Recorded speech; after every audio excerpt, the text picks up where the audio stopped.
Olá pessoal, boa tarde a todas e a todos. Estamos dando início a mais um encontro síncrono temático aqui pelo Projeto Newton. Dar as boas-vindas aos colegas que estão pela sala do Zoom, boas-vindas aos colegas que estão por aqui.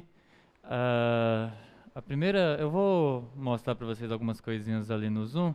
Já está aparecendo aqui para mim o Zoom. Pessoal, só libera aí, por favor, aí em cima, para a entrada aqui do computador, do Zoom. Bem, pode compartilhar aí minha tela, enquanto vai aparecendo aqui para mim o chat. Bem, como todos vocês sabem, a gente tem avaliação sexta-feira que vem. Hoje eu vou finalizar o conteúdo que vai ser cobrado nessa avaliação.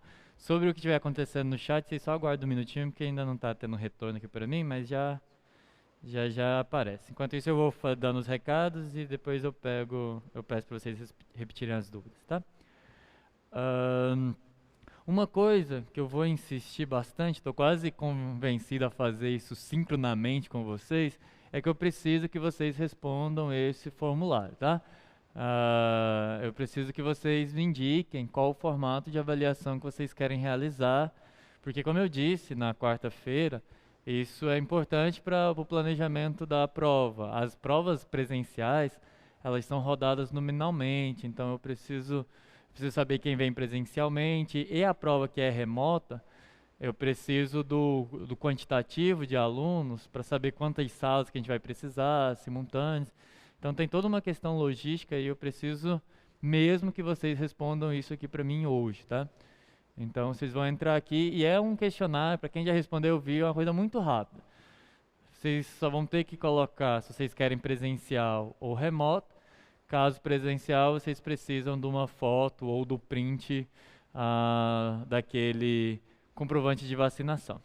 No caso da remota, nos dois casos vocês precisam assinalar que estão cientes das normas, seja as normas sanitárias em relação à prova presencial, que está lá descrita, ou seja as regras de como funciona a prova remota. É bem rápido, pessoal, não leva... O tempo que eu levei para explicar é maior do que o tempo que vocês levam para responder, tá? Ou se demorar um pouquinho mais, é só que você procurar o seu cartão de vacinação. Mas tirando isso, o resto é tudo muito rápido, tá? Então, por favor, respondam.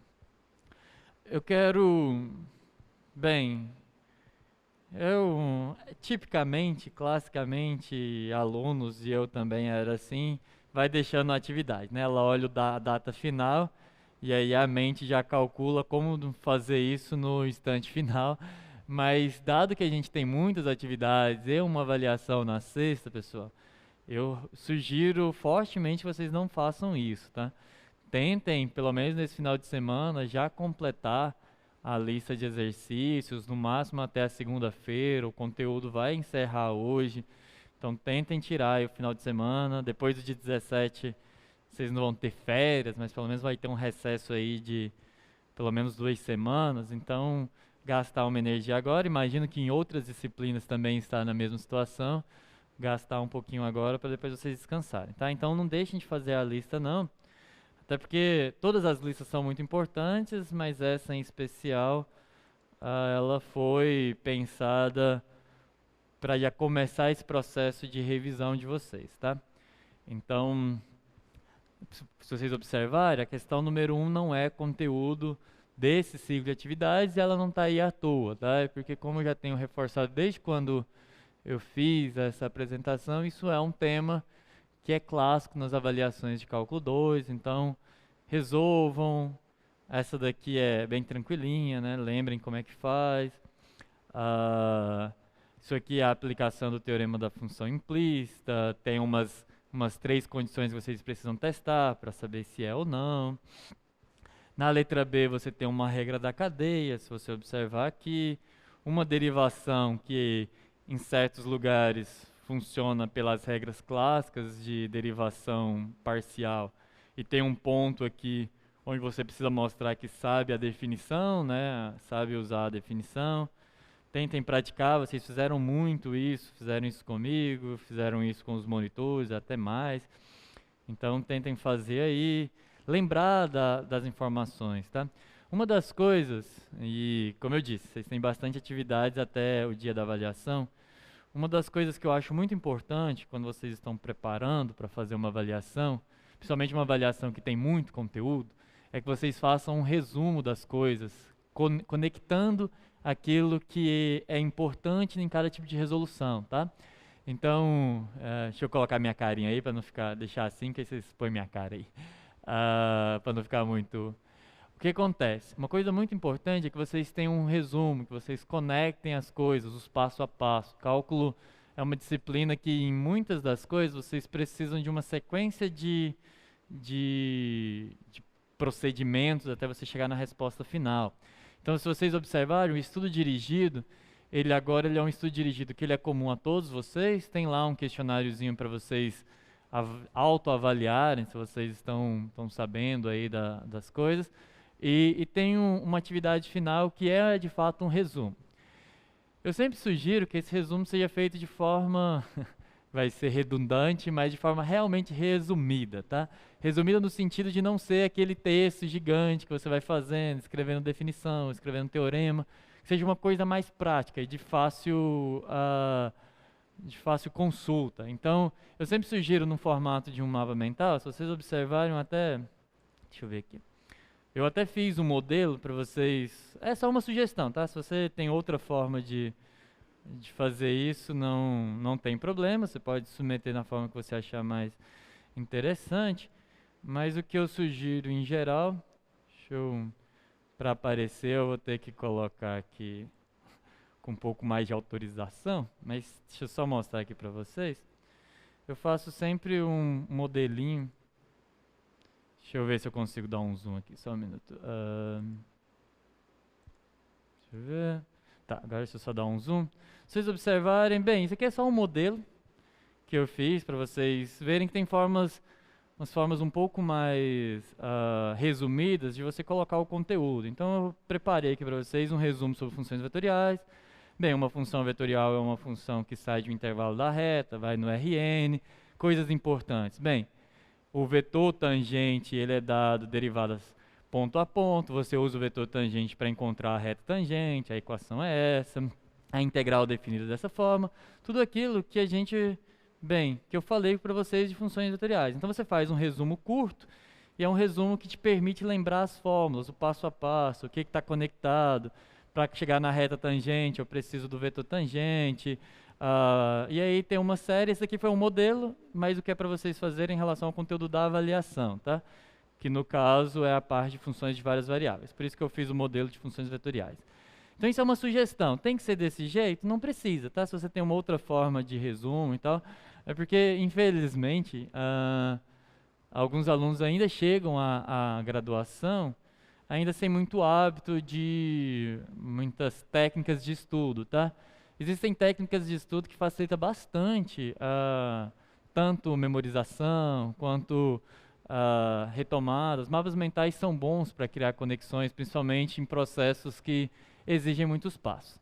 Se você já tem a sua técnica magna aí de aprender essas coisas, faça um resumo nesse formato. Mas eu gosto que vocês façam um resumo, porque é muito conteúdo, e aí sendo muito conteúdo, vocês às vezes não ficam meio um pouco perdidos em relação às conexões desses conteúdos. Então é uma atividade que eu proponho, que dá um trabalhozinho, mas tem resultados, tá? E aí, bem, então essas são as questões de revisão. A questão 3 é caracterizar os pontos críticos das funções a seguir em pontos de máximo e de mínimo ao ponto de célula. Você tem aqui um f de xy igual a seno xy, e aí qual que é a ideia? Calcular o gradiente, encontrar onde que o gradiente se anula, e aí analisar a hertziana, letra B aqui também. Na questão 4 já é uma questão de multiplicador de Lagrange, que é o conteúdo que eu vou apresentar hoje. E a questão 5 ainda é misturando um pouco dessas teorias, tá? Aqui é só o multiplicador de Lagrange. essa daqui sobre essa reta, maximizar a área de um retângulo que está nessa elipse. Hoje eu vou fazer coisas semelhantes com essas, vocês vão ter uma boa noção de como resolve essa daqui. A 5 mistura as coisas, tá? Possui extremo absoluto. Aqui é domínios fechados e limitados. E vocês vão ver que em domínios fechados e limitados você acaba misturando hertziana com multiplicador de Lagrange. Então essa é a lista. Vocês têm que fazer esse resuminho. E tem mais uma atividade. Vocês vão sair um pouco chateados comigo no final do ano, mas eu espero que pelo menos com a nota de vocês saiam felizes, tá? Então, a última atividade é que foi proposta aí a atividade de monitoria, tá? Pessoal, se você estiver muito corrido, é como eu sempre falo, tá? Essas atividades, a quantidade de atividades é porque é mesmo difícil aprender cálculo e você precisa fazer muita coisa. Se você não acha necessário, se você tem facilidade, se você não tem tempo e qualquer outra coisa em relação a isso, só que você se incomoda com o fato de perder a nota, não, eu quero ter a nota, mas eu não tenho tempo para isso, faça um exemplo simples, tá? Pega um aqui, se você observar isso daqui você faz muito rápido, você submete lá, entra no plantão e fala assim, eu fiz uma atividade, só queria que vocês verificassem aí que a minha atividade chegou e ganha nota. Agora, se você ainda está com dificuldade, se você ainda tá difícil o conteúdo para a prova, faça dessa concentrada em fazer essas atividades durante esse ciclo, o resto do ciclo que a gente tem, para sair um pouco mais tranquilo, tá? Na avaliação. O conteúdo que está aqui são os conteúdos de revisão prioritários para a prova. Se vocês estiverem entendendo as coisas que estão aqui, não é nem saber fazer todas essas. Na prova vocês vão ver que os exemplos são mais simples porque o tempo é limitado. Mas os conceitos são esses, né? Os conceitos de reta tangente, de reta normal, plano tangente, regra da cadeia, derivadas de ordem superior, máximos, mínimos, multiplicador de Lagrange, o conteúdo é esse, tá? Então, se foquem naquilo que vocês ainda estão com mais dificuldade, ou se foquem naquilo que vocês acham que estão mais convictos, né? Às vezes você acha que não dá tempo de revisar todo o conteúdo, mas tem aqueles conteúdos que você acha... Deixa eu ver aqui, peraí. Não, isso aqui é cena dos próximos capítulos. Tem aqueles conteúdos que você acha que é o que você entendeu melhor, você quer se garantir neles, então faça uma revisão deles. Então, tentem se focar aí em terminar essas atividades. Tá bem, pessoal? É isso. Por favor, respondam o questionário, porque eu preciso desses dados para elaborar as avaliações presenciais, tá bem? Deixa eu ver se tem mais alguma coisa que eu queira chamar a atenção de vocês. Não. É isso. Por enquanto, não. Bem, se tiver algum questionamento, já tem um aqui, mas se alguma pergunta foi feita no começo, eu não respondi porque eu não estava tendo ainda o retorno. Então, refaçam a pergunta, por favor. Não consegui realizar o formulário constitucional. Aí eu usei o Gmail pessoal. Tem problema? Não. Isso, infelizmente, é um problema típico. Eu não sei muito bem como resolvê-lo, devia ter avisado. Em geral, pessoal, quando você tem que fazer um upload de compartilhar alguma coisa, os institucionais dá problema. Eu não sei exatamente porquê, mas o e-mail institucional de vocês, ele tem algumas limitações. Isso não é só o de vocês, né, porque vocês são alunos, eu também. Quando eu tento responder algum formulário Google com o institucional que eu tenha que fazer upload de arquivos, ele não permite. Isso é alguma coisa mais nas configurações dos e-mails institucionais. Então façam do pessoal, tá? Infelizmente é uma dificuldade, Existem alguns que conseguem. Já vi alguns alunos que têm o institucional, vai lá e fazem. Eu mesmo não consigo, mas tentem com o pessoal, porque lá vai ter o nome e o nome de vocês completo, a informação já é suficiente, tá certo? E aí já fica como dica para vocês que ainda não responderam, existe um probleminha no institucional. Com o upload, tá? Você consegue responder, mas chega na parte de fazer o upload, o e-mail institucional da UFPA não permite. Bem, vamos retomar, né? A gente tem feito um caminhado na direção de estudar máximos e mínimos, e o objetivo da aula de hoje é falar sobre os multiplicadores de Lagrange. É o último tema, tá?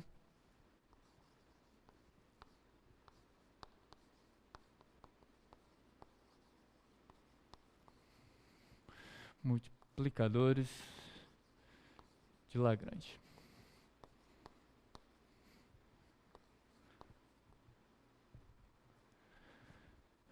Bem, o que são os multiplicadores de Lagrange? Qual a importância para a gente dos multiplicadores de Lagrange? Eu gosto desse tema, não é clássico. Em geral, cursos de cálculo 2, é um pouco difícil você ir atingindo todo o conteúdo previsto. É porque, como vocês viram, né, é muito conteúdo, então de uma aula para outra as coisas vão acumulando, e aí fica um pouco difícil atingir todo o conteúdo. Mas aqui no Projeto Newton a gente fez todo um planejamento, preparar notas e tudo mais, um rigoroso planejamento para conseguir dar o conteúdo completo, porque é importante, tá? São coisas, em geral, que se acaba ficando fora de alguns cursos, quase sempre é o mais interessante ou mais essencial daquela teoria. E multiplicadores de Lagrange, ele é extremamente importante, porque assim como na vida real você não vai ter um problema de otimização onde o seu domínio seja infinito, quase nunca você vai ter isso, seja lá o que você está estudando. Em geral, isso daí você não pode, sei lá, você quer minimizar custos, mas sua variável tem que ir para mais infinito, mas o material é finito e aí você não consegue.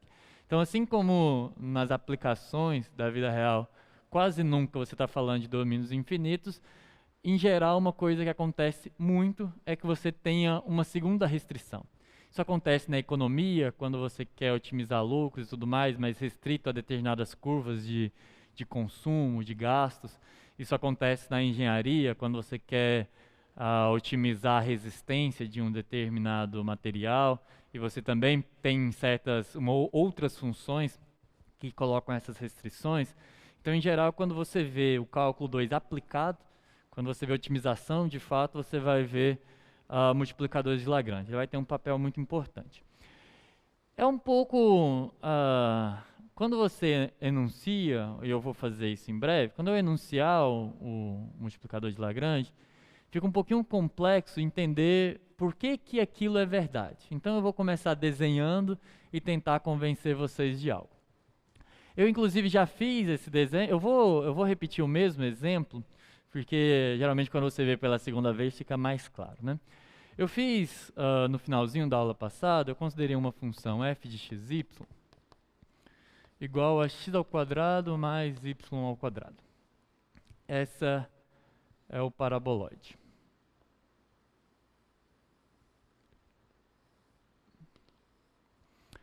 E aí, bem, isso daqui a princípio é o paraboloide num domínio ilimitado, né? X e y.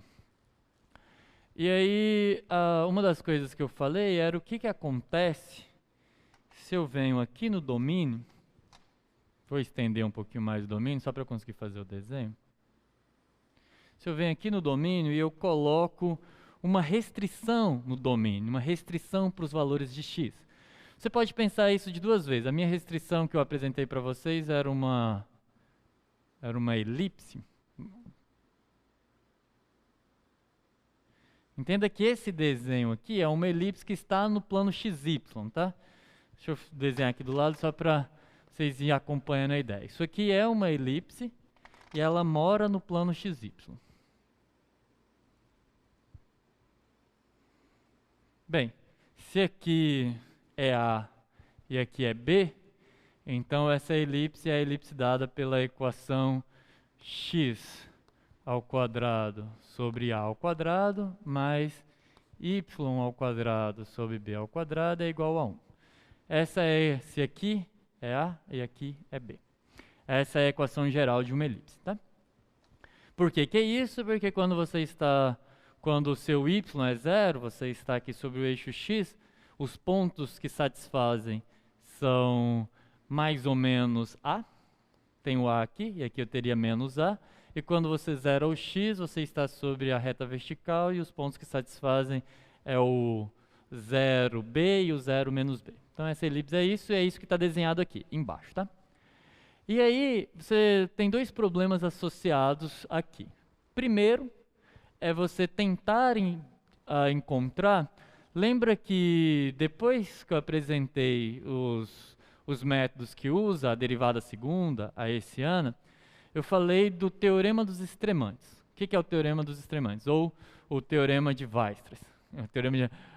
Eu gosto do nome, mas nunca lembro como que escreve. Mas o teorema de Weierstrass, que é o teorema dos extremantes, que é, quando você tem um domínio que é fechado e limitado, sua função tem máximo e mínimo absoluto lá dentro. Porque o conjunto é fechado, não tem aqueles problemas, tipo as assíntotas, né? Não existe assíntota para ele, porque ele está fechado, e ele é limitado. Então, se a função é contínua, e essa função obviamente é contínua, ela tem que atingir o seu máximo e o seu mínimo, e esses pontos são de muito interesse. E aí, então tem uma primeira possibilidade, que é, você está considerando esse domínio, então você quer maximizar e minimizar essa função dentro desse conjunto D. Esse conjunto D, a saber, é o conjunto dos x e y, do R2, tal que x² sobre A² mais y² sobre B² é menor ou igual a 1. Dentro, quando é menor do que 1, você está dentro dessa elipse, e quando você está, a igualdade é o desenho em laranjado. Dentro, o conjunto é aberto, e quando você está em conjunto aberto, funções que são de classe C2 podem ser estudadas pelo método hessiano. Então, dentro, o conjunto é aberto, quando você está aqui, você estuda, é um conjunto aberto, você deriva, encontra o ponto crítico e analisa o ponto crítico.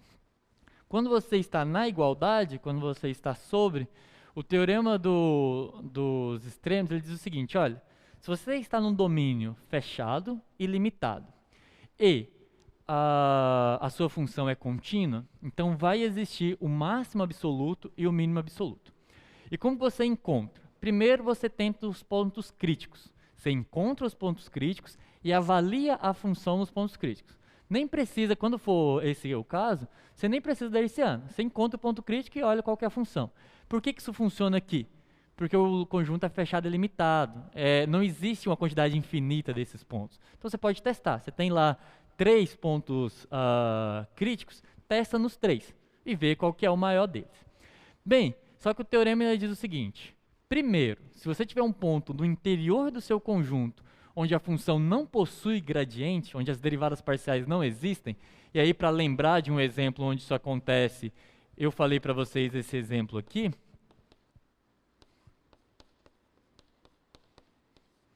Esse é um exemplo onde você tem um ponto no interior, se você considerasse a mesma região, você teria um ponto dentro dessa região onde você não tem derivadas parciais. Essa função é contínua, mas essa função é um cone.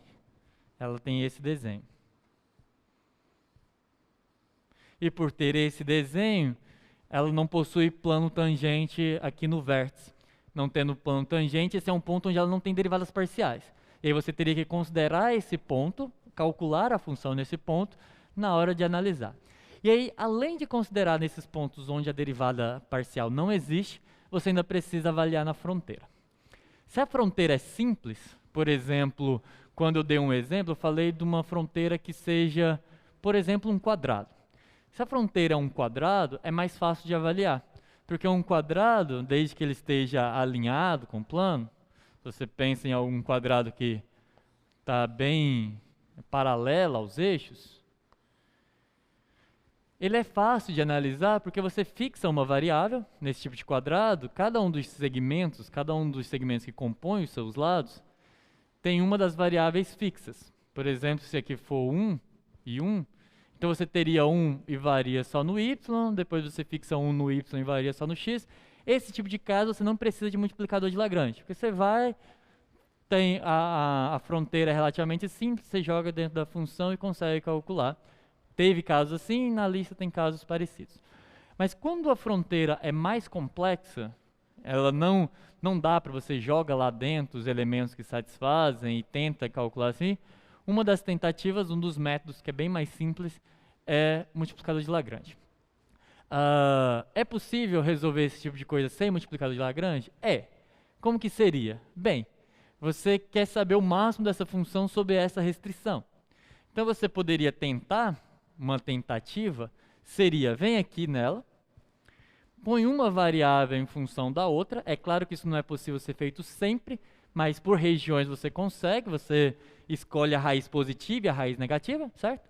Então, você pega, por exemplo, o y, isola o y aqui, as outras coisas vão estar só em função de x, você teria a raiz positiva e negativa do y, você olha primeiro na positiva, depois você olha na negativa, então você vai ter x como uma variável independente, y dependendo de x, joga aqui e maximiza dessa forma, porque aí vai se tornar uma função de uma única variável. Por quê? Porque você vai ter o x e o y vai entrar como uma função de x, vai ficar tudo em x, você calcula esse máximo por métodos de cálculo 1. Esse método funciona? Funciona sempre que você consegue colocar uma variável em função da outra. Esse método é bom? Não. Está um trabalho danado, essa expressão fica... nesse caso, eu acho até que não vai ficar muito, porque é quadrado, quadrado, mas em geral esse método ele é muito mais difícil de você ter a resposta final do que o método do multiplicador de Lagrange. Então, por isso que faz sentido introduzir algo novo. E o que é esse algo novo? É aquela ideia, vou fazer no outro quadro, esse desenho ficou tão bom que eu vou começar por aqui mesmo. Finalmente um desenho que deu certo. Quer dizer, pelo menos na minha cabeça deu certo, né? Qual que é a ideia de você maximizar sobre restrições, sobre curvas? É a ideia de que conforme você vai considerando os níveis, as curvas de níveis dessa função, no nosso caso da parábola, qualquer nível que está dentro, os níveis são crescentes, no caso do nosso paraboloide, os níveis que estão dentro, eu quero encontrar o máximo e o mínimo dessa função sobre a fronteira. Ou seja, é que eu quero pegar um ponto aqui e dizer assim, ó, esse ponto é o ponto que está sobre a curva alaranjada e nele a função é máxima. Tem um outro aqui onde está sobre a fronteira e esse ponto é mínimo, porque eu preciso é desses, os máximos e mínimos sobre a fronteira para eu comparar com os máximos e mínimos que estão dentro.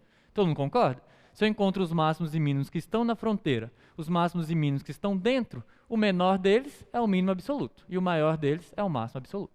Então é disso que eu preciso. Então, qual que é a ideia? Bem, cada um dos níveis, o tamanho da função, com todas as aspas, ele é dado pelas curvas de nível. Então eu vou subindo. Eu tenho uma curva de nível pequena aqui, que são circunferências, né? Lembrando que curvas de níveis dessa função são circunferências de raio raiz quadrada do nível. Não tem nada para baixo, mas tem coisas para cima.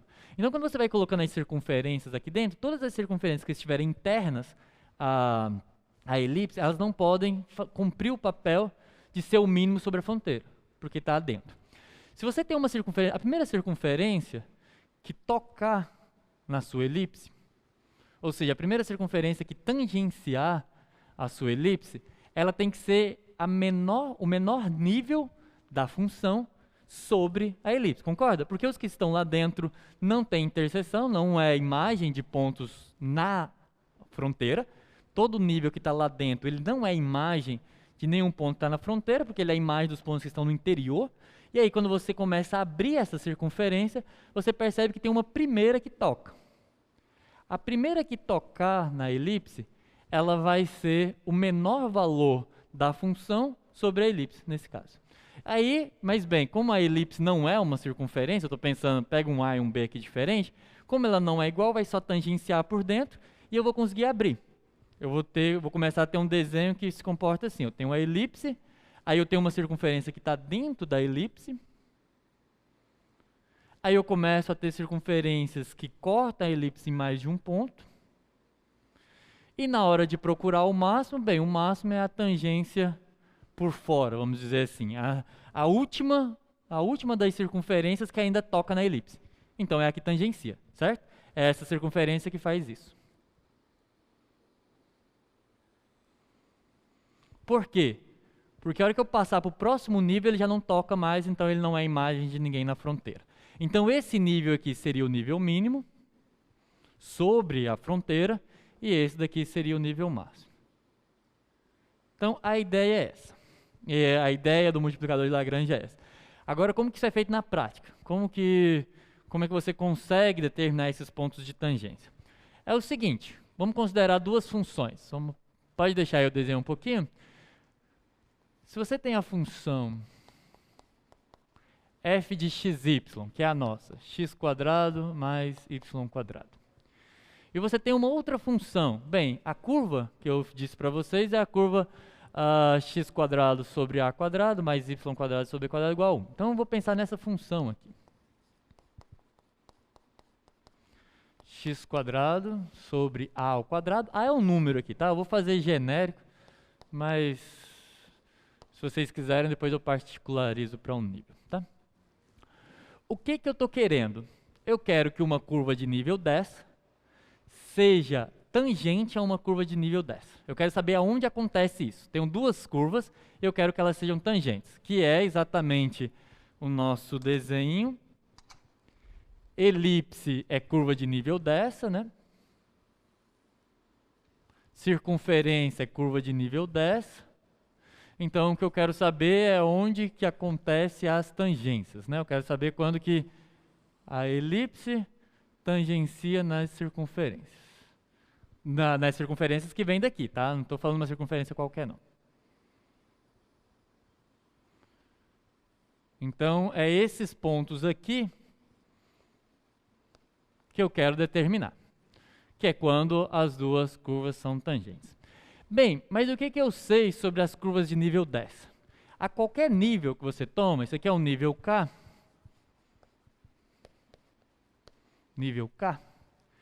em qualquer nível K, essa daqui é a curva de nível K, o gradiente da função naquele ponto, se você pegar um x0, pega um x0 y0 que está aqui, o gradiente da função nesse ponto, deixa eu pegar aqui embaixo para eu conseguir desenhar, escrever.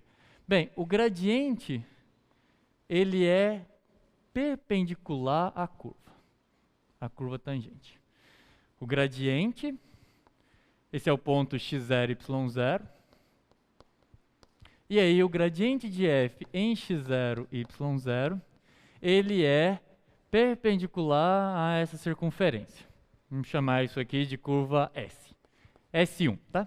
Então ele é perpendicular a S1, que nada mais é do que dizer que ele é perpendicular à reta tangente, tá? Aqui tem a reta tangente, ele é perpendicular. Ok, então lembram disso? Propriedade do gradiente. E é exatamente por causa dessa propriedade que em superfícies de 3 variáveis eu posso usar ele para determinar plano tangente. Porque assim como ele é perpendicular a curvas de nível para funções de 2 variáveis, ele é perpendicular a superfícies de níveis para funções de 3 variáveis. Vamos para cá agora. Vale para lá, vale para cá. A minha elipse está fixada, é o nível 1. Aqui eu vou variar o nível, não sei que nível que é que dá o máximo e o mínimo. Mas aqui o nível é o nível 1. Por que é o nível 1? Porque eu quero, se você voltar lá no quadro 1, só mostra lá para os colegas do quadro 1, observa lá que o meu domínio é dado pela elipse, pela curva de nível 1 dessa função g. Então o k aqui é 1, então volta para cá. E em particular, isso vale para todos os níveis, e em particular vale para esses níveis aqui também. Então, para qualquer ponto que satisfaz, você tem que o gradiente da g naquele ponto é perpendicular, e vamos dizer que essa aqui é a minha curva S2. Que nada mais é do que dizer que ele é perpendicular à direção que é tangente. Não está aparecendo perpendicular não, mas é perpendicular. Então, se eu quero tangência, observe, o vetor perpendicular das retas tangentes aqui é o gradiente. O vetor perpendicular às retas tangentes aqui é o gradiente. Então, quando eu tiver um ponto que é de tangência, um ponto que uma tangencia a outra, o que acontece é que as retas tangentes coincidem, certo? Se esse ponto aqui ele é um ponto de tangência, então a reta tangente da elipse coincide com a reta tangente da circunferência. Isso acontece nesses dois pontos e nesses dois pontos no nosso exemplo. Então eu tenho aqui, aqui, aqui e aqui. Então o que eu estou dizendo é que as direções perpendiculares são as mesmas, porque a direção tangente é a mesma. E como que isso se traduz em linguagens de vetor? Isso se traduz dizendo que o gradiente da f nesse ponto, ele é um múltiplo do gradiente da g nesse ponto, com uma equação de restrição, Por quê? Porque aqui o K está solto, mas aqui o K está fixo. Então eu preciso, a curva de nível dessa está fixada, a que não está é essa. Então eu preciso de uma curva de restrição, que nada mais é do que x² sobre a² mais y² sobre b² é igual a 1. Então esse sistema é chamado de sistema do multiplicador de Lagrange, e esse camarada aqui é o multiplicador de Lagrange. Isso é um lambda, tá? Lambda é um número real. Diferente de zero. Tá? É porque o zero, bem, não funciona como multiplicador de Lagrange. Então ele é um cara e ele tem que ser diferente de zero. E isso daqui é um sistema do multiplicador de Lagrange.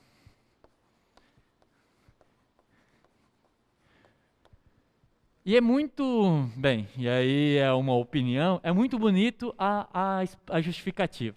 Eu gosto de mostrar isso, porque isso aqui vai fazer vocês entenderem a noção de gradiente, a noção geométrica das funções de uma forma muito mais profunda. Porque isso aqui você consegue ver primeiro geometricamente e depois traduzir algebricamente. Isso é muito, muito raro, na verdade. Porque mesmo que você ache difícil resolver as questões pelo método, se eu te perguntar por que o método vale, você entendeu. E geralmente quando você entende as coisas, a ideia que está por trás, você não esquece. É diferente de quando você sabe que uma fórmula resolve, mas você não sabe de onde vem. Sei lá, uma coisa que eu nunca entendi muito bem é porque que, apesar da fórmula de Bhaskara, e aí um parênteses, eu sempre falo isso, mas é porque eu estou tentando tirar essa cultura, a fórmula de Bhaskara não é do Bhaskara, tá? E isso também não é típico em nenhum outro país do mundo chamar a fórmula de Bhaskara de fórmula de Bhaskara. O Bhaskara existiu, ele é um matemático indiano, mais ou menos da época da Idade Média, que estudou álgebra, que estudou equações, mas a equação, aquela fórmula que resolve equações de segundo grau, ela era conhecida pelos babilônicos, pelos gregos, há muito tempo. Existem tábuas de quase 500 anos antes de Cristo, 600 anos antes de Cristo, onde já era conhecido. E o motivo dele ficar conhecido no Brasil especificamente como fórmula de Bhaskara é que lá pelos, acho que anos 80, algum autor de livros didáticos, de oitava série na época, ou hoje sétimo ano, quis dar um nome para a fórmula, chamou de fórmula de Bhaskara, e aí a informação se disseminou. Então se você chegar em outro país e falar que vai resolver por fórmula de Bhaskara, as pessoas não vão entender muito bem o que você está dizendo. Mas tudo bem, então parênteses feito. O porquê eu estou falando da fórmula de Bhaskara é que lá todo mundo fica naquela dificuldade danada de lembrar o que é a fórmula. Mas quando você entende por que é aquela fórmula, você nunca mais esquece. Porque que lá nada mais é do que completar quadrado. Aquela fórmula se justifica muito simples. Você conhece o quadrado da soma, e aí você pega a equação, não sei resolver, vou tentar transformar num quadrado perfeito. Quando você transforma ela em um quadrado perfeito, a fórmula de Bhaskara sai. É bem simples. Assim, você faz em 5, 6 linhas. E aí, se você entendesse isso, se você soubesse disso, você nunca ia ter tanta dificuldade para lembrar, porque você ia conseguir voltar sempre. Mesma coisa aqui, tá? Você entende de onde vem. A ideia por trás está bem consolidada, então você consegue chegar, mesmo se você esquecer a fórmula final. Vamos resolver o nosso caso, né? Não vou ficar só na historinha, vamos resolver esse exemplo aí. Então, o que eu tenho que fazer? Eu tenho que resolver esse sistema aqui.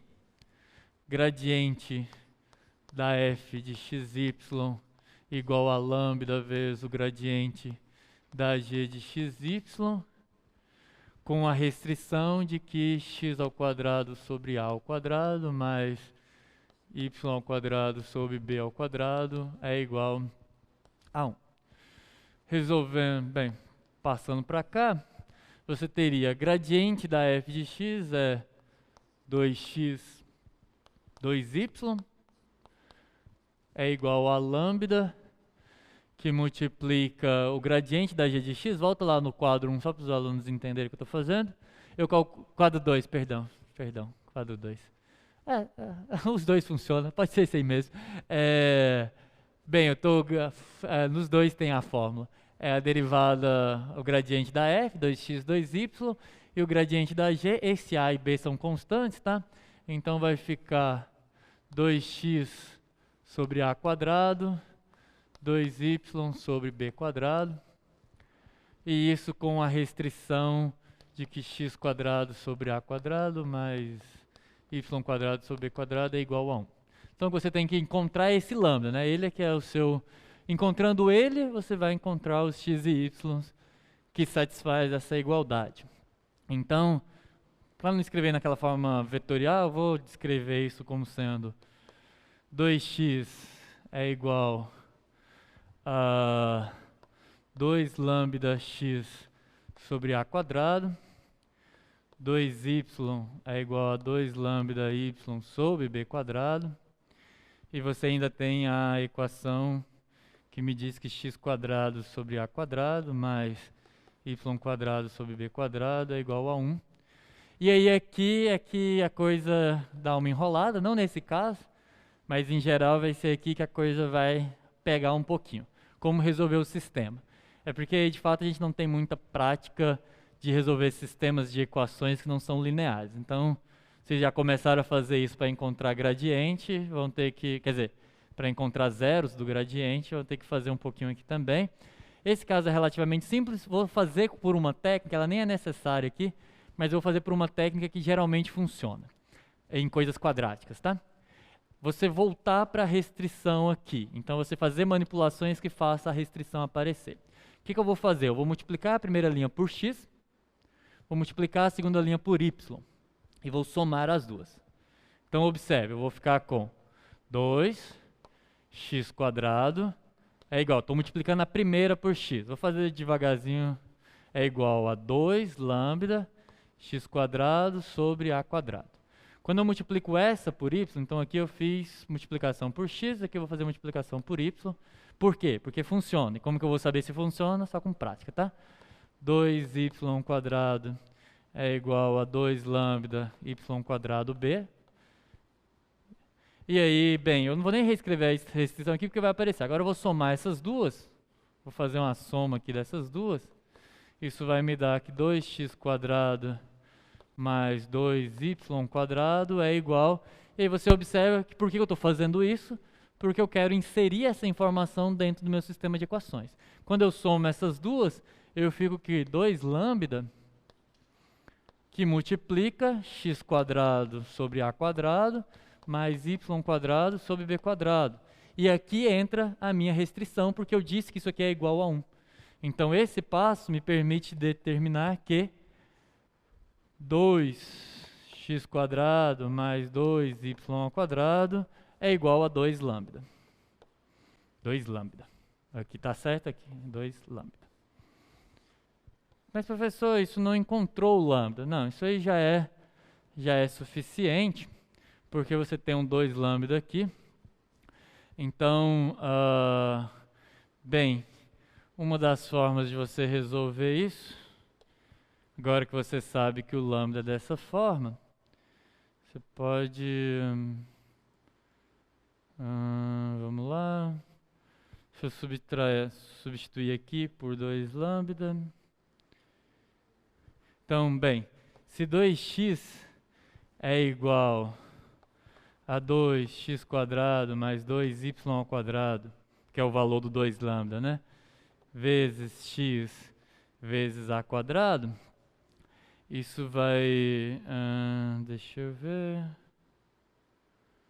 Só um momento.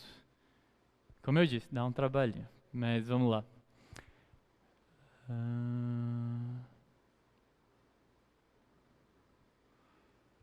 Isso daqui... Deixa eu ver... Aquilo ali é lambda 1. Tá. Apesar de quase sempre funcionar, nesse caso tem um jeito mais fácil. Deixa eu ver aqui se eu consigo... Isso aqui vai dar problema, tá? Porque vai aparecer... O problema aqui é que aparece um outro x quadrado aqui. Tá. Vou deixar esse daqui, porque eu vou fazer um outro exemplo que essa técnica de fato funciona. Mas aqui eu acho que tem um jeito um pouquinho mais rápido. Deixa eu apagar só esse pedaço aqui. Bem, a dificuldade é você encontrar, bem, você já sabe quem que é o lambda de fato é esse, e conseguir encontrar quem que é o x que satisfaz essa igualdade, né? Mas uma das coisas aqui que você pode tentar, e aí eu não vou nem muito passar por essa equação, nesse caso específico você consegue cancelar, né? X aqui, x aqui. Mas por que eu tentei por aqui? Eu queria fazer uma solução geral, porque quando você tenta cancelar o x, tá? Você precisa de uma restrição, que é o x ser diferente de zero, tá? Então você precisa considerar esse caso. Se o x for zero, bem, se o x, para x igual a zero, isso sempre vai funcionar, né? Isso daqui vai ser sempre igual a isso. Aí você vai ter que olhar na outra. Então eu vou analisar primeiro o caso que o x é diferente do zero. Se o x é diferente de zero, aqui eu posso recuperar lambda, tá ok? Porque aí eu posso dividir dos dois lados, o 2 vai embora. Então se o x for diferente de zero, eu cancelo o x nessa igualdade. O 2 também eu posso cancelar, o lambda fica igual a, aqui vai ficar 1, passa para lá, igual a ao quadrado. Aí o que eu faço com esse lambda? Bem, eu conheço ele aqui, aí eu venho aqui e encontro o y, tá? Porque eu usei essa, então eu uso o que eu tirei daqui para encontrar aqui o y. E aí, encontrando o y, eu vou encontrar o x também. Então, se o lambda é igual a ao quadrado, eu escrevo isso aqui.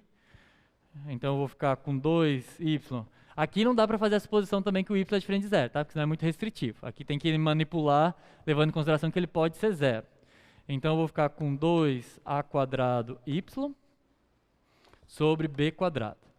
Bem, a vontade, né, a tentação é de cancelar y, mas não pode. Então, o que eu tenho que fazer? Eu tenho que passar tudo para o outro lado e subtrair, tá? Porque eu não posso dividir, mas eu posso dizer que isso é y que multiplica 2 menos 2a quadrado, faltou um b quadrado aqui, b quadrado igual a zero. Isso aqui é verdade, porque eu não fiz divisão, tá? No momento algum eu estou dividindo, o y está multiplicando essas duas coisas. Eu posso reescrever isso assim. Quando você tem um produto dando zero, as possibilidades é o y ser igual a zero, só que o y, ou o y é zero, ou isso daqui é zero. Ou 2 menos 2a quadrado, b quadrado é igual a zero. Então é isso ou isso, né? Quando que isso daqui acontece? Bem, o 2 você pode cancelar, isso vai acontecer só quando o a ao quadrado for igual ao b ao quadrado. Esse caso você pode eliminar, porque para fazer sentido o meu trabalho, eu estou considerando que o a é diferente do b. Vamos voltar aqui para entender por quê? Porque se o a ao quadrado, se o a for igual ao b, isso é uma circunferência. E sendo uma circunferência, eu já sei que todos os pontos, bem, vai coincidir. Eu não vou ter só esse caso de interseção, tá? Se o a for igual ao b, aí a circunferência vai dar igualzinho. Uma circunferência vai se sobrepor à outra. Vai ser tangente aonde? Em todos os pontos. Então, por isso que eu estou eliminando esse caso. Então, se eu elimino esse caso, então eu fico com y igual a zero. E aí vocês entendem por que eu não queria supor que o y é diferente de zero. Porque o y é igual a zero. Isso a gente até já sabia, porque os pontos onde isso vai acontecer é aqui, tá? Ou é aqui, ou é aqui. Então, a gente sabe que uma das variáveis... Então, quando o x for diferente de zero, o y vai ser zero. E agora eu vou mostrar o contrário, que quando o y é diferente de zero, o x é igual a zero, e aí eu vou encontrar quem são os pontos. Então, e aí o que eu faço? Bem, já encontrei que o y é igual a zero. Como é que eu encontro o x desse associado a esse? Para encontrar o x, você volta na equação, tá? Se o y é igual a zero, então o x é mais ou menos a. Ok? Então vamos para lá. Então eu já encontrei que o y é igual a zero. Aí eu uso a minha equação para determinar o x.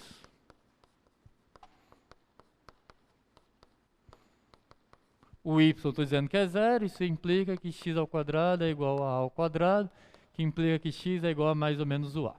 Então eu tenho esses pontos. A e 0, menos a e 0. Agora eu suponho que o y é diferente de zero. Quando você supõe que o y é diferente de zero, aí você usa a outra parte daquela equação. que é a que diz a segunda derivada lá, né? Que diz que 2y lá no quadro 3. 2y é igual a 2 lambda y sobre b quadrado. 2 lambda y sobre b quadrado. Aí nesse caso, bem, estou supondo que o y é diferente de zero, posso fazer cancelamento. O 2 também se cancela, o lambda é igual a b quadrado. Encontra ela na segunda equação lá, joga na primeira, a primeira é a 2x é igual a 2 lambda x sobre a quadrado. Aí como lambda é igual a b quadrado, você vai ficar com 2x é igual a 2b quadrado x sobre a quadrado. Você não pode supor que o x é diferente de zero, porque isso você só pode restringir uma, né? E por que eu não tenho o caso que os dois é zero? Porque isso não está sobre a elipse, tá? Então, o x e y ser igual a zero não é possibilidade, porque não vai satisfazer essa equação. Se o x é zero e o y é zero, isso dá zero, não dá 1. Então, você sempre pode supor que um dos dois é diferente de zero por causa da sua equação de restrição. Aí tá, aí você não pode supor que é diferente de zero, então você passa para um lado, né? Escolhe, isso daí vai ficar x, que multiplica 2 menos 2b quadrado sobre a quadrado, igual a zero. A gente já sabe que esse não pode dar zero, porque eu estou supondo que o a quadrado é diferente do b quadrado, então isso implica que o x é zero. E aí quando o x é zero, eu volto para cá, encontro os valores de y, meus outros pontos vai ser 0b e 0 menos b, que era o que a gente já tinha pelo desenho. A gente já imaginava que era desse jeito porque a elipse estava nesse formato. E aí eu calculo em cada um desses pontos. Entenderam? Dá um trabalho na parte de encontrar o sistema. A gente vai fazer alguns exemplos, principalmente na semana que vem eu vou tentar resolver muitos. E na lista tanto de monitoria como na lista de exercícios tem mais alguns exemplos. Eu vou fazer mais um com vocês, mas antes queria mostrar uma animaçãozinha que talvez ajude vocês a entenderem como que isso aí funciona. Pode compartilhar aí a tela. O que eu tenho aqui, tá? Aqui eu tenho em rosa, isso é uma superfície. Bem, essa superfície ela é construída, deixa eu só mostrar aqui para vocês a cara dela. Ela é essa definição aqui, ó. Dá um pouquinho pequeno, né? Pera. Deixa eu pegar aqui, básico. Não, volta, fecha aqui. Deixa eu tentar dar um zoom aqui, só um minuto. Configurações, a curva dela se não der para vocês verem, eu vou ler. É x quadrado menos x vezes y quadrado mais 3y sobre 3 mais 3, tá? Esse é o desenho, essa é a função que me dá essa curva, essa superfície, perdão. Essa superfície aqui em rosa, tá? Aí eu pego uma curva de restrição, que é essa curva aqui. Essa curva está parametrizada em função de seno e cosseno. Não vou nem mostrar para vocês a expressão, que a continha é um pouco difícil. Se essa aqui, que era a conta, já deu um trabalhinho. Mas o que acontece? Quando você se fixa a uma curva, você observa que isso tem uma cara dentro da função. Estão vendo essa curva azul aí? Essa curva azul é a imagem dos pontos que estão sobre essa curva preta. Ó, eu tenho essa curva preta, aí eu pego um ponto sobre essa curva preta e calculo a função z de x, y nela. E me dá esse desenho que está aí sobre a superfície, tá vendo? E se vocês observarem, existem máximos e mínimos, tá? Ó, aqui seria um máximo, tenta ver onde está a minha, tá vendo? Bem aqui é um máximo, aqui embaixo já seria um mínimo, ó. Por quê? Porque tá mais abaixo no gráfico. E aí o que acontece? Quando você vai movimentando os pontos, deixa eu tentar encontrar aqui os máximos para vocês, deixa eu ver aqui. Se você levar para esse ponto aqui, ó, vou tentar encontrar lá aquele máximo que eu falei, lá em cima. Mas aí seria mais ou menos por aqui, tá? Pera aí. Vai ter que ser o mínimo, que aí aparece no desenho para vocês. Aqui. Isso, quase. Aí, achei. Estão vendo o que acontece? Ó, esse ponto aqui, deixa eu dar um zoom para vocês. Esse x aqui é o mínimo, né? Dá para ver pelo desenho. Ó, a curva está aqui embaixo e eu estou atingindo o mínimo na função sob a restrição. E o que acontece aqui? Acontece que o vetor, que é o gradiente da superfície, coincide com o gradiente, o vetor normal dessa curva, que é a curva de nível de outra. Estão vendo que eles estão paralelos? Isso aqui, o fato de eles estarem em sentidos opostos, significa que o multiplicador de Lagrange é negativo, mas eles estão sobre a mesma reta. A mesma coisa vai acontecer nesse ponto de máximo aqui, tem um outro ponto de máximo aqui, outro aqui, um mínimo aqui e outro aqui. Então esse é um caso que teria muitas soluções. Então daria para fazer isso à conta, se não fosse graficamente, daria um pouquinho de trabalho. Tem uma pergunta aqui no chat. Eu sempre vou ter de fazer esse exemplo com x e y diferente de zero. É uma exigência para a gente resolver os multiplicadores de Lagrange. Perguntas, acho que eu já, apesar de ser comum, talvez eu até tenha comentado isso. Pessoal, em matemática, quase nunca uma pergunta que começa com sempre, a resposta é sim. A verdade é que praticamente sempre, a única regra é que quando você coloca um sempre na pergunta, provavelmente a resposta é não, tá? Não é assim que funciona. Uma das coisas difíceis do cálculo é porque para cada problema tem uma forma. E é por isso que vocês precisam resolver muitos exercícios, tá?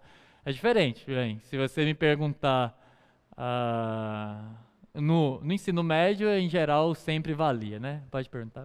Só dá a volta, cuidado com a câmera. Pode abaixar que dá para passar. Então não tem. O único jeito de você entender como fazer isso é com prática. Mas eu vou fazer alguns exemplos e vocês vão ver que algumas coisas se repetem. Pode perguntar. Nome e curso, por favor. De física. Nesse exemplo aí, a gente vê pelo desenho onde que toca, né? Sim. Porque se o x for zero, então a gente já sabe onde que o y vai bater. Então, se a gente utilizasse o desenho para justificar, seria já aceitável? Seria. Seria. Isso é uma pergunta interessante. Seu nome? Desculpa. Oi? Nome? João Vitor. Eu esqueci, perdão. A pergunta do João Vitor, ela é muito interessante, porque sim, tá, pessoal? O desenho traz algumas informações, se você souber justificar bem, daria. Mas é claro que na lista, raramente aparecem esses casos, tá? Mas eu aceito, sim. Bem, cada professor tem uma forma, né? Eu, por exemplo, não gosto muito, quase nunca, eu coloco resolva tal questão usando tal coisa, assim. Eu acho a matemática não é dessa forma. O meu contato com a matemática é via Olimpíadas de Matemática. Então, uma das coisas que eu mais acho bonito na matemática é os diferentes caminhos que te levam à mesma resposta. Se você responder corretamente uma pergunta que eu fizer na avaliação, usando um método diferente, mas corretamente, tá? Não é, se você vai usar o desenho, não é, olha pelo desenho que funciona, não é. Você vai ter que analisar o desenho e justificar com o desenho isso. Se você conseguir justificar corretamente, demonstrar que aqueles são os pontos, verificar isso, porque aqui eu verifiquei, usando um teorema. Se você consegue fazer isso por outros caminhos, eu vou aceitar da mesma forma, porque na matemática, mas eu acho até impressionante quando um aluno consegue resolver de uma forma diferente de como a questão foi elaborada. Então não, a matemática não tem essas restrições, tá? Não existe essas fronteiras que só está certo se você faz assim ou daquele jeito. Como eu disse, esse problema, se você isolar pela raiz quadrada, você resolve ele. Se você escrever lá que o y é mais ou menos aquelas raízes quadradas e jogar dentro da função, vai virar uma função de uma raiz só. Quer dizer, uma função de uma variável só, e tendo uma variável só, você consegue usar cálculo 1 e resolver também. Se você resolver desse jeito, vai estar correto? Vai dar muita conta? Também vai. Então, eu não tenho essas restrições, assim, de, ou você resolve do jeito que eu expliquei, ou está errado, não tem isso. Mas aí você vai ter que, é importante você tomar cuidado com o que é ou não uma justificativa matemática, tá? Porque aí vocês podem cair num outro risco, que é de achar que uma coisa justifica e não justificar. O desenho sozinho justifica? Não, tá? Isso daqui é só uma intuição. Para você usar o desenho para verificar, as possibilidades são você justificar que circunferências e elipses são tangentes nesses exatos pontos. Tem como fazer isso? Tem. Existe uma continha que você faz, que você mostra quais são os pontos de tangência de uma circunferência e uma elipse, que não tem nada a ver com o multiplicador de Lagrange. É geometria euclidiana lá do ensino básico. Mas você tem que saber qual que é para você verificar, e aí você consegue resolver dessa forma. E eu vou achar, inclusive, muito elegante. Eu acho muito bonito quando eu vejo essas soluções diferentes. Mas tomem cuidado, porque às vezes na tentativa de fazer um novo, a gente acaba dando umas deslizadas, tá? Então, mas se você tiver convicto da sua solução, pode colocar lá que vai ser um prazer corrigir. Ok. Então, acho que vocês entenderam a ideia, né? O exemplo e tudo mais. Eu vou fazer um pouco mais de exercícios com vocês sobre isso, porque, como eu disse, a prática é muito fundamental. Mas é isso, Matheus, não tem, em geral, não tem uma regra, assim. E quase nunca vai ter, tá? Quase nunca vai ter um processo que você fala assim, sempre funciona. Matemáticos são muito bons em encontrar contra-exemplos para esse sempre aí. Então, em geral, não vale não. Mas é um caminho, tá? E é claro que eu não vou colocar nada na prova que fuja muito daquilo que vocês praticaram, porque a prova não é para vocês inventarem nada, né? Não estou querendo que vocês resolvam um problema em aberto durante 1h40 de avaliação. Então, para a avaliação, tentem essas técnicas que vocês vão ver, seja com os monitores, olhando lá para a atividade de monitoria, indo procurar eles, como que resolve esse, como que resolve esse. Em geral, quando você aprende uns 3 ou 4, já é suficiente, porque se fugir muito daquilo, não dá. A exemplo, vocês vão perceber que é muito difícil pegar uma função que não seja quadrática, ou linear ou quadrática. Já é muito difícil fazer isso, tá? Quando é multiplicador de Lagrange, porque o sistema fica tem muitas raízes e muito difícil de resolver. Então, em geral, vão ser funções quadráticas, não necessariamente um parabolóide, pode ser um parabolóide hiperbólico, outras coisas, mas quase sempre nessa direção. Tem um exemplo bonitinho, que, bem, caiu na prova do semestre passado, então não vai cair nessa, então eu vou fazer aqui com vocês. Eu acho ele bem bacana, que ele tem ele usa uma expressão que às vezes vocês não estão muito habituados a ver para um plano, né? Geralmente, quando vocês pensam em plano, vocês pensam em uma equação desse tipo, né? Em geral é assim que vocês veem um plano. Bem, uma outra forma de você equacionar um plano, e é muito importante para algumas aplicações, por exemplo, essa que eu vou fazer, um dos principais motivos dos alunos terem tido dificuldade na hora da prova não era com o multiplicador, era em visualizar a equação do plano. Porque em vez de eu dar assim, eu dei quem eram esses pontos. Não lembro quem é, mas o exemplo não faz muita diferença. Vamos pensar que esse daqui é o 002. Esse daqui é o... Bem, esse aqui é o y, né? Então 0, 3 e 0. E esse aqui é o 4, 0 e 0. Então, considero um plano que corta... Bem, se vocês lembrarem um pouquinho de geometria, vocês vão lembrar que, dado 3 pontos não colineares, ele determina um único plano, tá? Então, quando eu digo que esses 3 pontos estão no plano, eu defini um plano e esse plano é único. Ele é um plano que se estende, mas eu estou olhando só nesse quadrante positivo aqui, considero o plano que a interseção dele com esse octante seria um tetaedro dessa forma aqui. Tá? Então pensa, conseguem ver uma pirâmide aí? Essa pirâmide é um tetaedro, figura tridimensional, com 4 faces, onde todas as faces são triângulos, tá? Aí você faz a seguinte construção. Pega paralelepípedos que são construídos da seguinte forma. Você fixa um x aqui, um y aqui, pega um ponto um vértice do paralelepípedo que está sobre o plano, tá? E aí com esse vértice que está sobre o plano, você constrói um paralelepípedo, ou um prisma, como vocês preferirem chamar. Aí você tem uma face dele aqui, você vai ter outra face dele ali. Então é um prisma, tá? Tá dando para visualizar o que é? É um prisma onde esse vértice aqui do prisma está no plano que eu acabei de dizer que existe, porque dado 3 pontos não colineares, existe um único plano. Considera aí esse prisma. Então aqui tem um x, um y, um z aqui, né? E aí você tem um prisma e esse vértice laranjado está sobre o plano que eu acabei de dizer para vocês. E a pergunta é, qual o maior prisma que eu consigo construir com essas condições?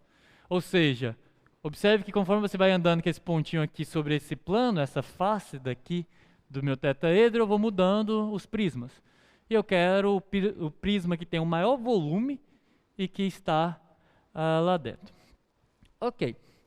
Então, maior volume ou maior... Vamos com volume. Daria para perguntar também sobre o seu... a sua área de superfície.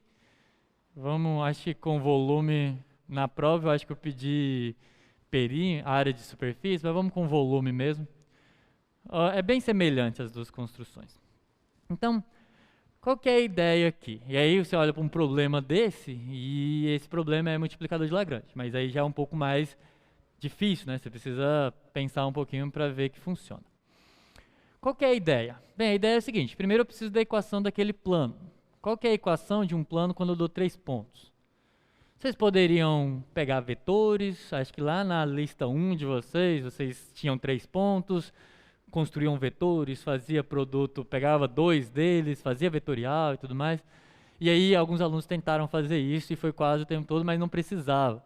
É porque esse plano, e aí eu acreditei, alguns conseguiram fazer, tá? Outros não conseguiram visualizar tão rapidamente. Esse plano é o plano x sobre 4 mais y sobre 3 mais z sobre 2 igual a 1.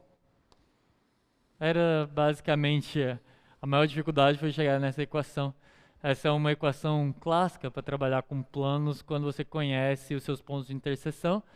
Por que que é verdade? Primeiro, porque você tem 3 pontos que satisfazem essa equação e satisfaz o plano. Então, como eu disse, 3 pontos definem um único plano. A equação de um plano é uma equação linear em 3 variáveis. Se você tem uma equação em 3 variáveis que é satisfeita pelos 3 pontos, então, geometricamente falando, o plano aqui é aquele plano lá. E por que que é verdade? Porque se você está sobre o eixo x, isso se anula, 4 sobre 4 dá 1. Eixo y, isso se anula, 1. Eixo z, isso se anula, 2 sobre 2, 1. Então é verdade que essa é a equação do plano. Então essa é a minha equação de restrição, ok? Então eu tenho uma equação de restrição aqui, eu quero restrito a esse plano. Mas qual que é a função que eu quero maximizar? É o volume de um paralelepípedo, mas o volume de um paralelepípedo é x, y, z, é o produto das suas dimensões. X, y, z. Então eu quero maximizar essa função sobre essa restrição, multiplicador de Lagrange. Tenho uma restrição, tenho uma função para maximizar sobre a restrição, não é dentro. Esse ponto não pode sair do plano, não posso ir lá para dentro. É claro que o que eu tiver lá dentro vai ser menor do que o que está aqui, né? Isso é o máximo que esse verso pode vir, mas eu não estou nem considerando o que acontece lá dentro, estou considerando só o que acontece com sujeito à restrição. Alguma dúvida até aqui? Acho que não. Então vamos lá, vamos resolver esse sisteminha aqui. Primeiro vamos escrever quem que é o sistema, né? O gradiente de uma tem que ser múltiplo do gradiente da outra. Então, deriva em relação a x, você fica com yz é igual a gradiente dessa, 1/4. Deriva em y fica xz. Gradiente dessa daqui é 1/3. Deriva em relação ao z, você fica com xy. O gradiente, a derivada parcial dessa em relação a z é meio. A equação de restrição é essa, não vou reescrever aqui porque ia ficar muito embaixo. Então você tem que resolver. Ficou faltando lambda, perdão. Bem, tem um lambda que multiplica todo mundo, né? O que eu estou resolvendo é gradiente da f igual a lambda gradiente da g. G é essa, a f é essa, tá? Ok até aqui? Deu para ver por que é isso? Como é que eu resolvo? Aí sim, aquela ideia que eu falei para vocês vai ser mais útil, tá? Que é, faz a equação de restrição aparecer aqui. Lá tinha problema porque tinha o caso do zero. Mas aqui não vai ter zero em geral, vai dar certo. Porque os zeros, eles anulam a função f, então eu vou poder supor que eu estou fora do zero. Lá era ruim porque eu tinha pontos onde uma das variáveis era 0. Aqui eu vou conseguir eliminar elas. Ok, o que eu vou fazer? Eu vou multiplicar. Olha, aqui está o 4. O 4 é o que divide o x. Então eu vou multiplicar essa por x. Aqui é 3. 3 é o que está dividindo o y. Então eu vou multiplicar essa por y. E aqui eu vou multiplicar pelo z, porque é o z que está sobre o 2. Eu vou fazer isso e depois eu vou somar as 3. O que vai aparecer? Acreditem se quiser, vai aparecer 3xyz igual a lambda que multiplica x sobre 4 mais y sobre 3 mais z sobre 2. E isso daqui é igual a 1. Então eu tenho 3xyz é igual a lambda. Então, bem, lambda é 3 vezes aquilo ali. Agora eu vou e jogo ele em alguma das equações. Por exemplo, eu tenho a equação yz igual a lambda sobre 4. Lambda sobre 4 implica que, usando o valor que eu encontrei para o lambda, eu fico com 3xyz sobre 4. Bem, aí aqui que está aquilo que eu não podia fazer lá, mas aqui eu posso fazer. Note que, se uma das dimensões for 0, o volume do meu prisma é 0, tá? Se você estiver sobre essa reta ou essa reta, elas são caracterizadas por zerar uma das variáveis, ou até duas se você estiver nesses pontos extremos. Só que o volume de um prisma onde uma das suas dimensões é 0, o volume dele é 0. E na verdade isso é o mínimo, né? Então se eu estou procurando o máximo, eu posso tirar essa condição. Então eu sei que 0 ele atinge. E é meio óbvio que ele vai atingir algum valor que seja maior do que 0. Então eu esqueço os casos onde ele é 0, tá? Então eu posso considerar que esse cara é diferente de 0. Aqui eu posso, lá eu não podia porque os máximos foram atingidos em lugares onde as variáveis eram nulas. Por isso que não funcionou. Corto aqui, divido, vai ficar 1 é igual a 3x sobre 4. Isso implica que o x é igual a 4. Ok? Então, x igual a 4. Pela mesma lógica e usando questões de simetria, o que você vai obter? O x vai ser 4, o y... A analogia fica como exercício para vocês, porque tem simetria, tá? Quando você colocar aqui, vai funcionar, vai acontecer a mesma coisa. Não, não é 4 não, perdão. 4 sobre 3. A analogia que aparece... Bem, vou fazer a outra conta aqui, tô roubando vocês para ganhar tempo, mas não é 4 sobre 3, eu investi, né? Vamos fazer os outros agora. Fui falar rápido demais, perdi a liberdade de fazer só por simetria. Então vamos lá. Fica xz é igual a 3xyz sobre 3.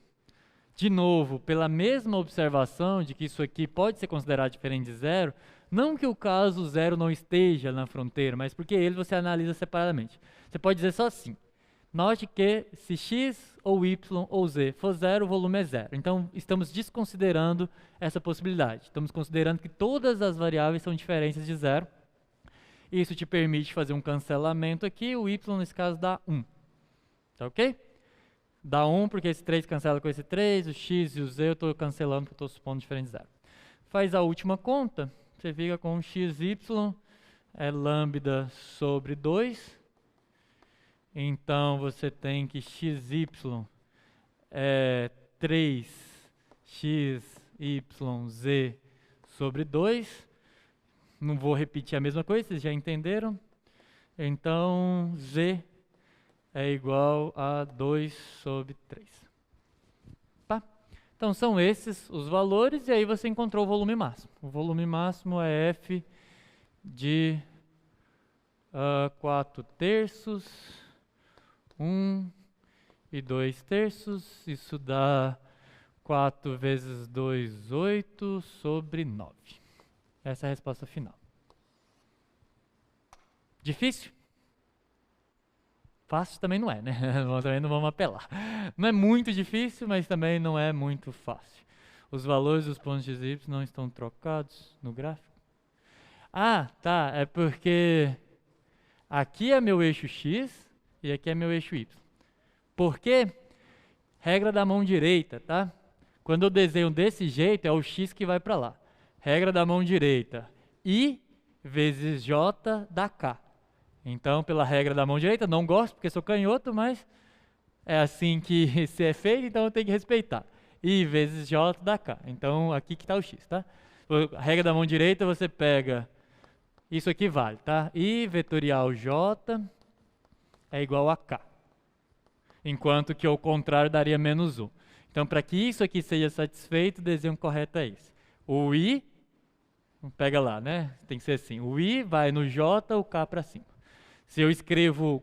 às vezes eu faço isso, mas não é... Geralmente, quando eu faço isso, eu não estou tirando informações do gráfico para resolver. Aí eu coloco y e x. Nesse caso, teoricamente, o z estaria virado para baixo. Entendeu, Rodrigo? Ou não é essa a pergunta? Bem, foi daquele fato que eu tirei a equação, tá? X sobre 4, y sobre 3. Ficou claro? Regra da mão direita, se você não lembrar, é a que me... Ah, tá. Mas regra da mão direita, se vocês não lembrarem, é a que determina a direção de produtos vetoriais. Tá certo. Gostaram do exemplo? Tranquilo? Deu para entender? Alguma dúvida sobre o exemplo? Alguma pergunta aí? Deixa eu ver se tem alguma pergunta antes. Esse é um exemplo bacana. Tem um outro que eu acho que está na lista de... Eu não sei se está na lista... Acho que está na atividade de monitoria de vocês, que é bem bacana também, que é a equação. Eu acho que lá no começo do curso, algum colega me perguntou no chat, e aí eu só não vou conseguir lembrar se isso foi pela manhã ou pela tarde, mas ele me perguntou como que encontrava distância de um ponto a um plano. Ele perguntou o seguinte: eu tenho lá o R3, aí eu tenho um plano, e eu tenho um ponto fora desse plano. Vamos supor, o desenho ficou ruim, grande demais. Tem um plano, tem um ponto fora desse plano, e eu quero calcular a distância desse ponto ao plano. Isso é uma pergunta bem clássica de geometria analítica, tá? Então você tem um plano, aqui você pode pegar a equação normal, até ajuda se for essa. Você tem um plano e você quer encontrar, você tem um ponto fora desse plano.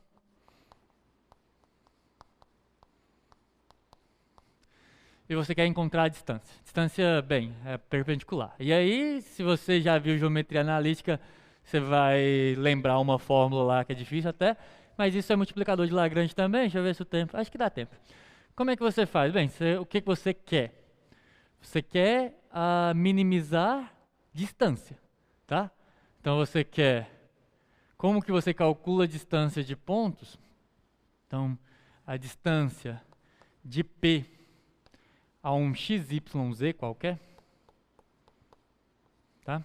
Distância disso daí, essa fórmula é padrão, é x menos x0 ao quadrado mais y menos y0 ao quadrado mais z menos z0 ao quadrado. E aí você tem a equação do plano, mas só, desculpa fazer isso, mas fica mais fácil se você olhar assim. É até mais geral, né? Porque aqui lá eu estou escrevendo como função.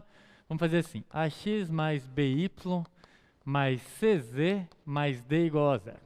Assim é melhor para vocês verem por que é uma restrição, tá?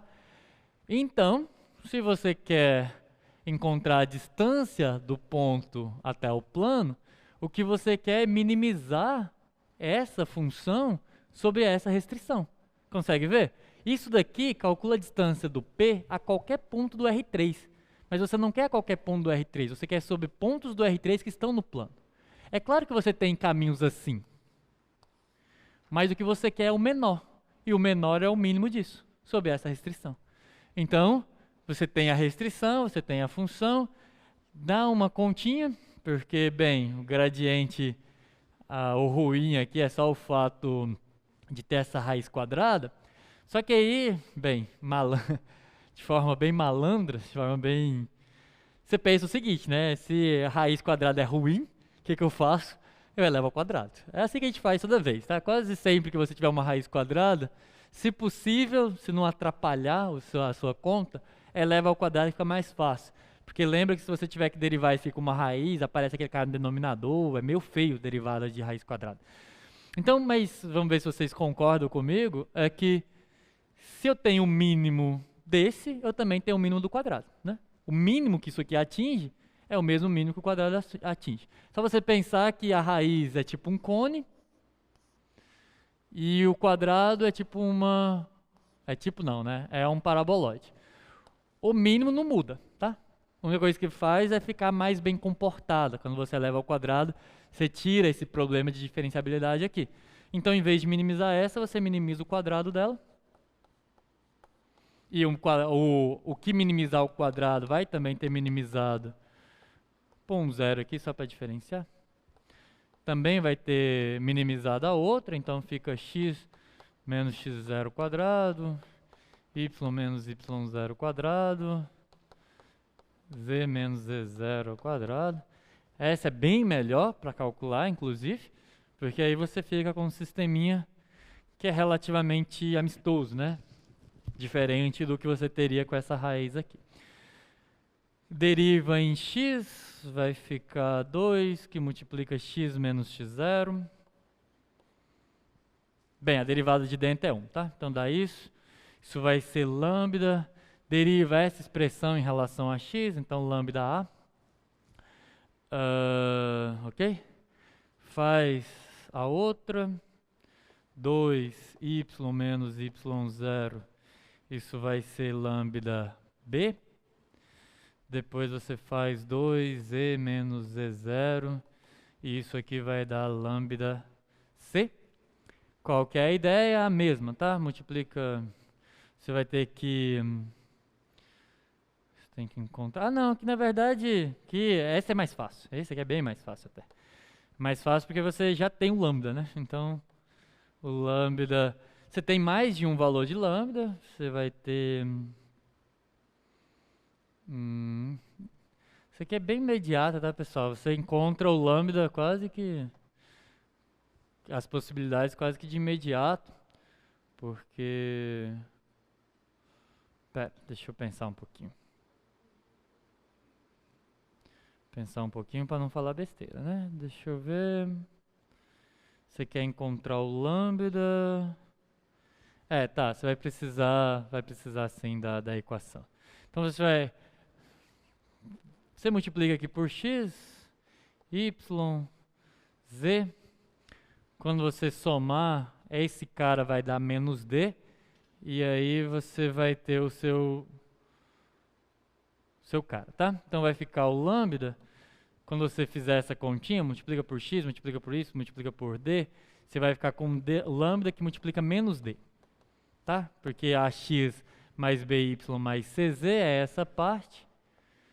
Quando isso aqui é menos d, porque isso tem que dar zero. Então lambda menos d vai ser o que aparece do lado de lá, que é 2x, x menos x0, mais 2y, y menos y0, mais 2z, z, que é um y, tá? Z menos z0. Então, o lambda é igual a tudo isso daqui sobre d. E aí tem uma continha aqui, né? Deixa eu ver. Então, lambda é 2x, x menos x0, mais 2y, y menos y0, mais 2z, z menos z0, dividido por menos d.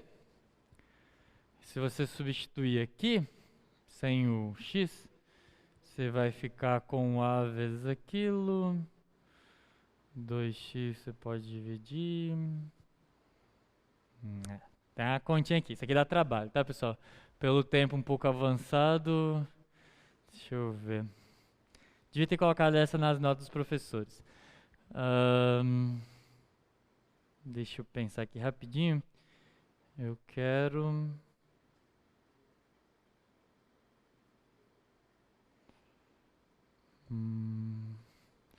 deixa eu ver...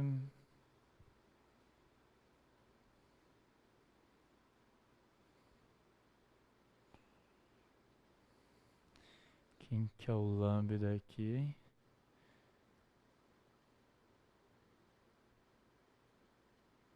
Tá, vai ficar como exercício. Eu termino para vocês, pra gente não perder tempo, a gente vai ter 2 aulas de revisão. Fico devendo para vocês esse exemplo. Não é difícil não, é só porque fazer conta no quadro não é muito legal. Assim, você tá fazendo e pensando, tem alguém... Vamos ver se vai dar certo. Não é o melhor jeito de fazer essas contas.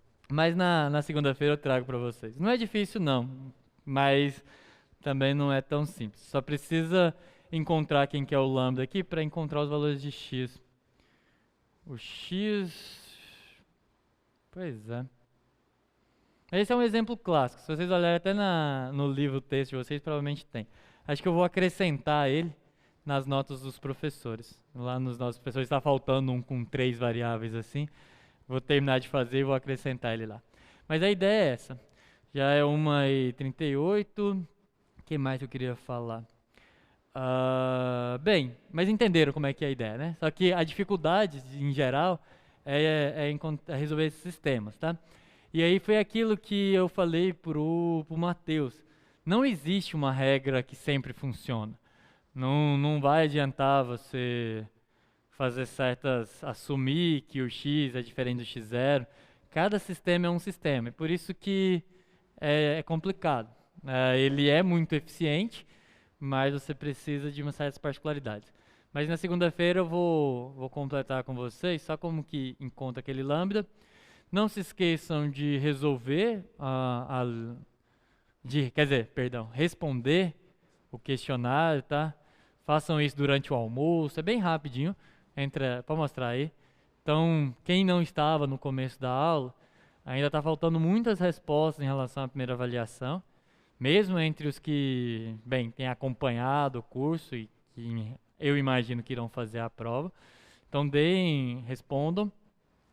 A atividade de monitoria, se possível, façam um exemplo aí, manda lá, fala para os monitores que vocês enviaram, para garantir a nota de vocês.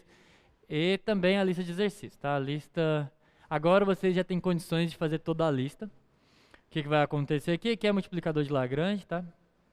Ó, o que você tem que fazer? Você tem uma reta, você tem uma circunferência, você quer minimizar a distância, tá? Eu fui colocar aquele exemplo ali exatamente para elucidar vocês de como que faz essa letra A. Toda vez que você falar em minimizar a distância, a função que você vai pensar é a função distância, que é essa da raiz, e aí a dica é, faça com quadrado, tá? Faça com quadrado, porque com quadrado é mais fácil. Se você deixar a raiz, vai ficar ainda mais difícil do que aparentemente é sem a raiz. Então, tirem a raiz. A área aqui, calcule a área máxima de um retângulo de lados paralelos aos eixos coordenados inscritos na curva da área. Isso aqui é uma elipse, tá bem? O que você tem que fazer? Essa é a restrição. A área de retângulo é x vezes y. Então, você quer maximizar a função x vezes y com essa restrição. Funciona com aquele método que a gente usou lá no exemplo que eu fiz antes desse da distância. Se você multiplicar, essa aqui funciona. E assim, pessoal, assim vocês observam o seguinte. Você tem aqui uma função, você tem a região interna na qual ela está sendo definida, que vocês têm que considerar via pontos críticos, e ela tem uma região de fronteira. Nesse caso aqui em especial, nesse caso aqui, letra B, para vocês encontrarem na fronteira, vocês vão precisar de multiplicador de Lagrange, tá? Isso daqui é uma quádrica, então essa, dentro dessa região, quando você tira a igualdade, só está dentro, vocês analisam via ponto crítico. Deriva aqui, bem, essa aqui é bem fácil, né? Se você deriva em relação a x da y, deriva em relação a y da x, encontra o zero disso, o ponto crítico dela está no 0, zero, tá? Ok, essa é a parte mais tranquila. Depois, quando você vai para a fronteira, que você tem que usar multiplicador de Lagrange, você quer maximizar e minimizar isso com a restrição de que essa expressão é igual a 1. Sendo igual a 1, ela é a sua equação de restrição, e essa é a função para ser analisada. Calcula o gradiente e vê ele como lambda vezes o gradiente dessa, para vocês encontrarem os valores dos lambdas. Vamos praticando, na semana que vem a gente vai fazer um pouco mais de exemplos. Tem uma pergunta: a revisão abordará os assuntos somente da prova? Bem, é uma boa pergunta. O conteúdo vai ser o conteúdo que é da prova, mas vai ser uma revisão geral, tá? Porque teoricamente tudo é avaliado na prova, a menos do ciclo 1, tá? Então a revisão só não vai conter mesmo os exemplos e exercícios do ciclo 1 de atividades, porque ele é o ciclo mais que eu usei para dar condições. Então a revisão aborda o curso todo, porque a avaliação aborda o curso todo. Mas é claro que são 2 encontros para eu ajudar vocês a se prepararem para a avaliação, então é um pouco mais direcionado, né? Mas é uma revisão completa. Tá bem, Renan? Então, sim. Já pode ser, resumindo, acho que sim. É somente da avaliação, porque é o conteúdo dos 3 ciclos de atividades. Mais alguma pergunta? Alguma dúvida? Bem, então, pessoal, segunda-feira, não vou esquecer que eu estou devendo esse exemplo para vocês. Faço esse exemplo no comecinho da aula, e aí a gente vai com a revisão, tá? Vou falar de plano tangente, de reta normal, essas coisas. E aí, quem quiser ir brincando no final de semana, bem, você já tem muita coisa para fazer, mas se quiserem dar uma praticada, encontra o lambda ali que resolve. Provavelmente a hora que eu sentar um pouco e fizer a conta, é bem óbvio, só que às vezes ver o óbvio é difícil. Tá bem? É isso. Eu vou na quarta-feira, na segunda-feira, já vou ter os dados de quem vai fazer cada uma das provas. Então, talvez isso me ajude a orientar um pouco melhor vocês sobre, principalmente, quem vem, onde vai ser, essas coisas. Mas, a princípio, aqui mesmo no PGI Tech, aqui no auditório do PGI Tech, tá? Mas aí com esses dados que vocês vão me fornecer, porque vocês vão responder, tem que eu ter aqui na casa de vocês, e aí eu vou ter esses dados. É isso, pessoal. Bom almoço a todos e bom final de semana. Até semana que vem.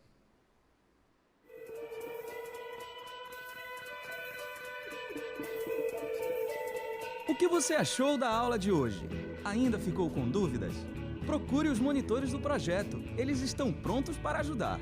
Aproveite todos os nossos recursos. Acesse a sala de aula do Moodle e assista aos vídeos. Bons estudos e até logo!